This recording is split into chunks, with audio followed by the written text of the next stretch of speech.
Alright guys, time to do the front brakes on this. I did the rear brakes before I left. I should have did the front also, but I didn't. So anyways, first step, get all your tools ready, find a good place to work in. This is my cousin's property over in Indiana on the river. Got a little cabin here. This is where we stay in the summer times, a couple weeks every year. Anyways, you need this tool to pull off the hubcaps, or you can use a socket, whichever one. And only one of these are actually real. Alright, so what you have to do is you got to find the two bolts. That's a solid lug nut. The way you can tell is these other ones will bend the hubcap. So you got one solid one here, one solid one straight across. Those are the two that come off. Then you can pull the hubcap off. Okay, it's nice to have that tool, but I was bending it. These are on a little tight, so I'm just using it's an 1 1/8" half-inch drive. Get that bad boy loosened up. I need my half-inch drive for the lug nuts anyways, and they are, let's see, they are a standard 13/16, and I'm going to use that extension right there. I may not need the extension on these fronts, probably won't, but I have the extension for the rear hubcaps because they're recessed. Excuse me, the rear lug nuts. I'll be back. Okay, got all them off. I had to get my trusted breaker bar out. That's a pretty thick wall, so you don't bend it. Maybe a 1/4 inch thickness. And if you're using these big wheels, you want to carry a breaker bar with you. You can see I just changed my shocks last year, front and rear. Changed my rear brakes before I left. Neglected to change the front. Rotors are good. I caught it early enough. Safety first, guys. I got my front jacks. I'm using the jack to rig up with. Then I put a nice 10-ton jack stand that'll hold 20,000 pounds. This right front here, with the engine and everything, maybe 6,000 pounds.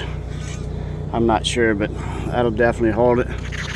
I've talked to Debbie in case something did happen. I told her exactly what to do.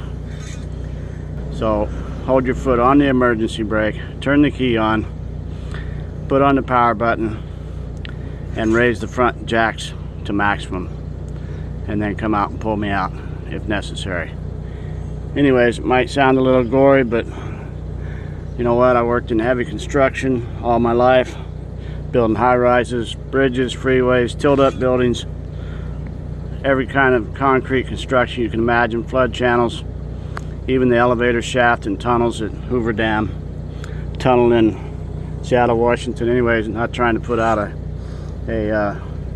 resume here, but I've worked in all kinds of heavy construction, and safety is key. A lot of accidents have happened on the job. A lot of people have lost their lives, and every accident can be avoided. Let me see what I need to pull these brakes off with. A nice neighbor came out already, asked me if I needed any tools, just to holler. That's what I love about the Midwest. Everybody's helpful. Not that people aren't in other places, just out here they seem to be helpful. Alright, my new friend didn't have one, so I came to Harbor Freight and got AC clamp.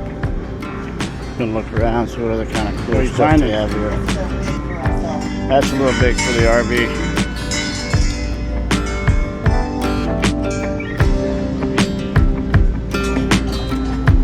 That's pretty big.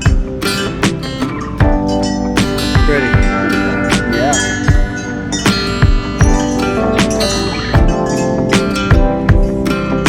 Oh, there's your wagon wheel. Last year, I towed it around about So what I did here is I took a brake pad and I put it over both of these cups, and then I used a C-clamp on this, screwed it to compress these cups in. And then I put these are the old ones. Just pay attention to which one goes on the top, which one goes on the bottom. Slip them on there. Pad slides right in.